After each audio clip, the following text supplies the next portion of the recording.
What's up everyone and welcome back to the World History Channel. Before we begin, please hit the subscribe button today. Let's get started. The story of Ravachol and the Parisian anarchists who threw bombs in the 19th century. At the end of the 19th century, Paris was ruled by excess, commerce, and innovation. In the aftermath of the French Revolution, the country struggled for political stability before establishing the Third Republic in 1871. Stories of historical anarchists demonstrate the rise of a militant working class left in the 19th century during a period of radical Parisian politics. The elite celebrated progress while becoming increasingly distant from the struggles of the worker in the 1870s, when Paris was bustling with beauty, extravagance, and debauchery. Paris became both the wealthiest and poorest city in France as the aristocracy, immigrants, and the newly wealthy divided the country. The Paris Commune and the formation of a revolutionary government in 1871 resulted from the pressure cooker of political violence between wealthy and poor created by these conditions. The anarchist movement and radical anarchists like Ravachol emerged from the ashes of the 2-month-long Commune. Anarchists were enraged and cynical when the Commune fell apart as the French army advanced, disillusioning fiery radicals with hardline political beliefs. Young radicals became a spree of 19th-century anarchist bombings inspired by Russian anarchist examples and convinced that violence was the only option in a society that appeared to be totalitarian. Ravachol, a disillusioned man who became a radical left martyr, started the spree. Workers in France adopted anarchism as a result of the extreme class divide. The late 18th century French Revolution saw the rise of democratic ideals under the National Assembly, their bending during the Reign of Terror, and the election of Napoleon as emperor. A return to monarchy, a second attempt at a republic, yet another empire under Napoleon III, and in 1871, the establishment of the Third Republic all marked the 19th century. The poorest citizens of France turned to any means of employment they could to survive as the economic divide in the country grew. The wealthy view the poor as lazy and uninterested in real work. From the perspective of the lower classes, the wealthy and the state oppressed them, denied them access to opportunities, and made them steal, lie, and fight on the margins of society. Anarchism offered a path of resistance to and escape from this dreary existence by promising a government without oppression and a society in which each person would be equally free to pursue personal goals as the next. Ravachol turned to grave robbery and counterfeiting when he was having trouble finding work. François Claudius Ravachol was directly affected by the inequality and oppression that anarchists believed the state imposed on the working and poor classes. He was born in Saint-Chamond, central France, in 1859. When he was a young boy, his Dutch father left him and his family. Ravachol was poor and ashamed of his filthy appearance.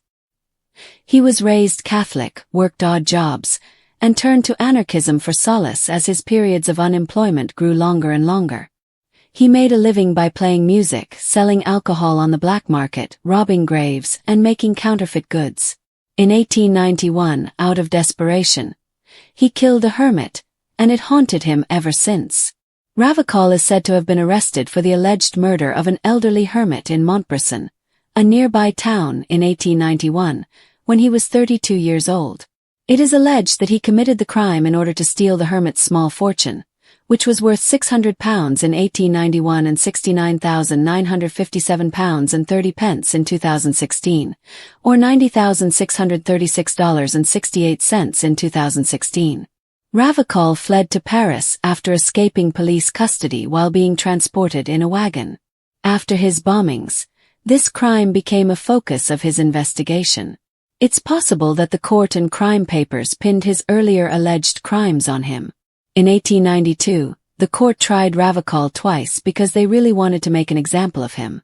As a result, he was accused of a wide range of offenses unrelated to his political activities. For instance, he was accused of murdering a wealthy hermit and robbing the grave of a famous countess. It is highly unlikely that Ravachol was involved in either crime, as Luc Sante points out in his book The Other Paris, a comprehensive study of the history of the Parisian underclass. According to Wikipedia, Ravachol denied all other allegations during his trial and admitted to the hermit murder. This is supported by a biography written by historian Mitja Beider and published on Marxists.org. It states that Ravachol did in fact kill the well-known hermit and steal his money. It does not, however, mention that he admitted it during his trial. Junim. The Dynamite Club, Merriman's account of French anarchist violence against the state, goes into great detail about Ravachol's trials. Merriman says that Ravachol said he killed the old hermit and said he had killed other people as well. According to Merriman, Ravachol stated, "See this hand? As many members of the bourgeoisie has it killed as it has fingers." It is unclear whether he intended to frighten the anti-anarchist status quo or meant it literally. While it is possible that Ravachol robbed graves and killed a wealthy hermit, it is also possible that his contemporary biography is at least partially the result of derogatory narratives created by his adversaries during a major press campaign to portray the state as a kind father and Ravachol as a naughty child. Anarchy in Europe has a long history of violence against oppressive classes and governments. The so-called father of anarchy, Pierre-Joseph Proudhon, believed that the working class was hurt by having too much government and too much large-scale land ownership. European anarchists used Proudhon's ideas and the propaganda of the deed to carry out terror attacks against the government, a radical act intended to inspire others and spark revolution. During the 1870s, Russian anarchists like Mikhail Bakunin and Peter Kropotkin, the Russian prince who coined the term, used deeds to try to spark revolution and set an example for others, similar to what Ravachol would do in France 20 years later. Their goal was to destroy capitalism and the state. Ravachol read The Wandering Jew by Marie-Joseph Eugene Sue and was greatly impressed. Ravachol's socialist and atheist beliefs were further bolstered by the book's account of noble deeds at the expense of the lower classes. When he moved to Paris in 1892, he met a lot of anarchists, heard stories about how they were treated, and started a series of political attacks to get revenge on the anarchist cause. His hatred of capitalism grew.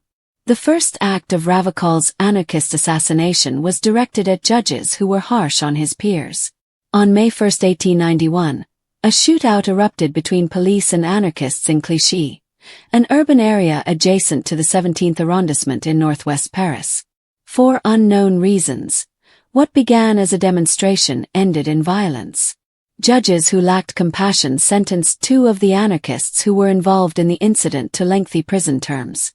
Ravachol detonated a bomb at the residence of one of the judges on March 11, 1892. He did the same thing in the home of another judge 2 weeks later. While both bombs caused significant damage to property, neither of them resulted in fatalities. Workers in Fourmies, France, demonstrated in support of an 8-hour workday on the same day as the Clichy shootout. Conflicts with the police as a result of the demonstration prompted officers to fire into a crowd. 9 civilians were killed. This loss of life and the treatment of his fellow anarchists by the judicial system both contributed to Ravachol's decision to take action. For a brief time, it was thought that he had blown up an army barracks, but this crime was later linked to someone else. A bomb exploded in an army barracks near the Saint-Gervais church in the 4th arrondissement of Paris between Ravachol's first and second bombs on March 11, 1892. The attack did not result in any fatalities and no one claimed responsibility for it. The author of The Other Paris, Luc Santé, claims that everyone assumed Ravachol was to blame. According to John Merriam's study of political bombings in France in the 19th century, the Dynamite Club, Théodule Monnier set the bomb, which an individualist anarchist newspaper called nicely symbolic. 40,000 francs in damages were caused by Ravachol's 2 judge bombs and the Amry barracks bomb. Due to the complex conversions required to move from francs to euros to dollars over a period of more than 120 years, it is unfortunately impossible to determine what this means in modern American currency. He was yelled at by a waiter, and it took 10 police officers to catch him. Ravachol treated himself to dinner out on the same day that the army barracks were bombed, after the March 11th blast, and before the second judge bomb went off. He discussed anarchy with his waiter and mentioned that he had experimented with bombing his adversaries. Luc Santé says that's the story at least. Junim. Merriman offers a slightly different perspective. Merriman says that Ravachol did talk about anarchism with his waiter, but he didn't say anything about his bombs.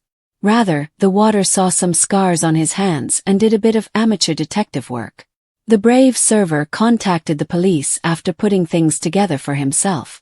When Ravachol went back to the restaurant on March 30th, according to both versions of the story, the police stormed in. The anarchist, who kicked, punched, and fought his way into custody, was restrained by 10 police officers. Shortly after, the restaurant where he was arrested was bombed. The restaurant where Ravachol had been arrested just 3 weeks earlier, Le Verre, was bombed on April 25, 1892. The device was left in the café in a suitcase that had been purchased specifically for the occasion. The explosion resulted in the deaths of 2 people, including Monsieur Verre. Larrett, the waiter who gave up Ravachol, was the primary target, but the act was also heavily symbolic, a protest against capitalism and its cooperation with the police state. He was tried twice, once for alleged robberies and murders and once for political crimes. The case of Ravachol made a lot of news in Paris, and the government used it as an opportunity to make an example of anti-state agitators, or terrorists, if you prefer to call them oppressors. He was first tried for the bombings, which were political crimes against property because no one was hurt in them. He received a sentence of hard labor for these. Next, Ravachol was tried outside of Paris in his old hometown of central France for a slew of things he might or might not have done, like killing a hermit and stealing graves. According to some accounts, Ravachol was allegedly tried twice because he boasted about killings he committed while in state custody.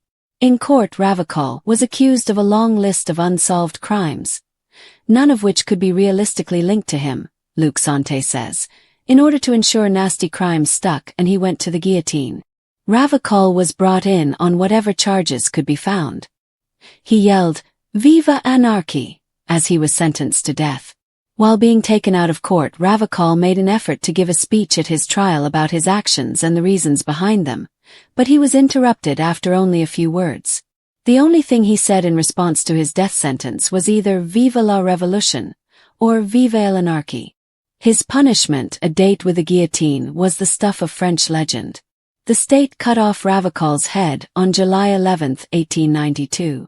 John M., a historian and Yale professor, claims Merriman, prior to Ravachol's execution, a priest holding a crucifix said to him, "I don't give a damn about your Christ. I'll spit in his face if you show him to me." He also allegedly sang the following song as he made his way to the guillotine. "To be content, damn it, you must eliminate those who own property. To be content, damn it, the priests must be divided in half. Put the Lord in the *T, God damn it, to be happy." Ravachol was compared to Christ and became a martyr for the anarchist cause. Ravachol was a martyr for the cause and an anarchist hero when he passed away. He was praised in the leftist press for his heroism, and he served as an inspiration to future bombers. For instance, the well-known anarchist Paul Adam referred to Ravachol as the peal of thunder to which follows the joy of sunlight and of peaceful skies. Ravachol was also compared to Christ by Adam, who called him a redeemer. Ravachol gained a devoted following even before his execution. While he was in prison, Algeria sent him autograph requests, flowers, and a box of grapes. The popular song La Carmengole has lyrics titled La Ravachol, and the sheet music can be found here.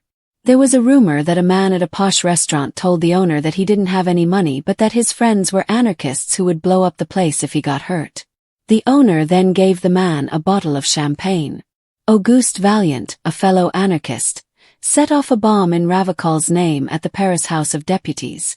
With attack bomb, Auguste Vaillant attacked the Paris Chamber of Deputies in December 1893 to avenge Ravachol's execution and draw attention to the plight of the working class and poor.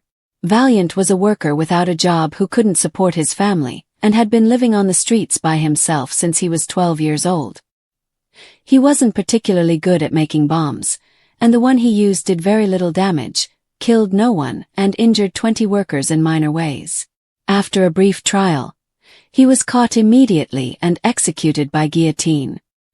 He yelled out, "Long live anarchy," as he passed away. John M. As a historian, according to Merriman, Vaillant was a man driven to extreme action by desperation, not a violent extremist by nature. During the time of his crime, Numerous similarly disadvantaged families perished from disease and starvation.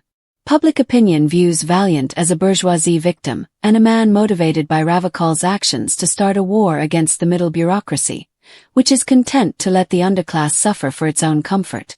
With bombs and guns, Émile Henry sought violent retribution against the bourgeois. Ravachol adieu. Greetings, Émile Henry. Émile Henry, an anarchist bomb thrower, was born in Spain in 1872. His family was hiding there because his father was active in the Paris Commune and had been given the death penalty in absentia. After his father's death, Émile went back to Paris and was accepted to an engineering school, but he decided not to go. He instead worked as an accountant, a medium, and a garment worker. Henry surrounded himself with anarchists, including his brother, Fortune, and read and wrote about destroying private property and authority as a form of political action. Henry detonated a bomb in 1894 at the Café Terminus in Paris, injuring a number of people and killing one. He went to it 3 times that night because the 2 other cafes he checked out before Terminus didn't have enough people to warrant bombing. A portion of a formal questioning of Henry. Question: your bomb was in your pants belt. A. In the pocket of my overcoat. Question: why did you go to the Café Terminus? A. I first went to Bignon, the Americain, and the Café de la Paix, but there weren't enough people there. So I waited and went to the Terminus. Question: an orchestra played. How much time did you wait? Full hour. Question: why? In order to draw a larger crowd. Question: after that? You are completely aware.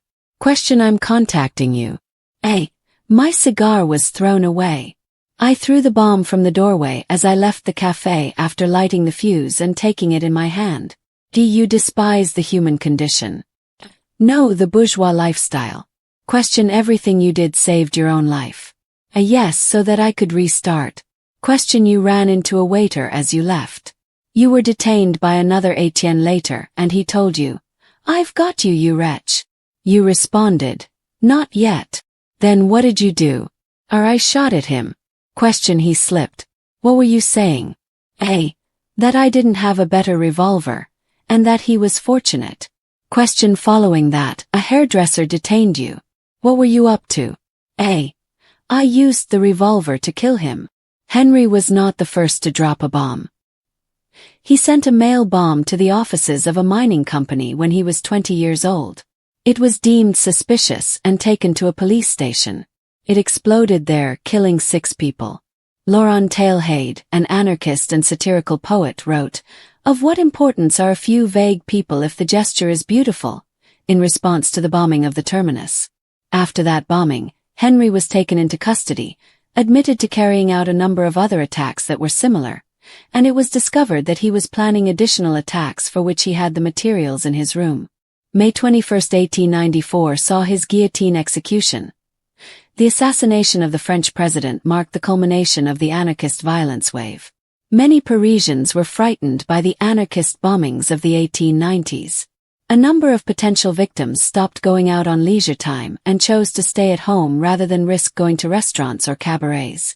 Anarchists were viewed as a constant threat, a sinister cabal of radicals wielding dynamite who were unpredictable. Many members of the petite bourgeoisie, who found themselves trapped in the middle ground between the extreme factions of the class war, were outraged that anarchists saw bombing, violence, and destruction as valid forms of protest. Whether the destruction of aristocratic, state, or bourgeoisie property is a valid form of protest is a matter for another day, as were the state and other oppressors. In an effort to reduce violence, the French government prohibited anarchist writings, expelled foreigners suspected of being anarchists, and suppressed anarchist gatherings. Bombs continued to go off throughout 1894 after Henry's actions. A week after the Terminus explosion, 2 exploded. The Foyot restaurant near Luxembourg Palace caught fire on April 4.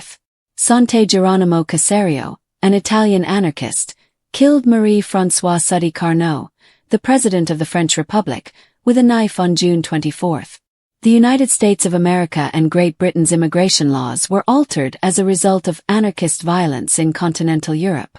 During the late 19th and early 20th centuries, The influx of poor immigrants into the United States and Britain, as well as those moving around Europe, sparked a global wave of immigration laws. Poor immigrants were viewed with suspicion and fear by legislators because they were associated with anarchy, bombing, crime, and violence. You can see how much the world has changed since then. By restricting immigration and censoring political propaganda, governments exacerbated the situation rather than addressing the social conditions that led to violence based on class. In the United States, the Immigration Act of 1903 included Anarchist as one of the 4 categories of inadmissibility because of the possibility of anarchy.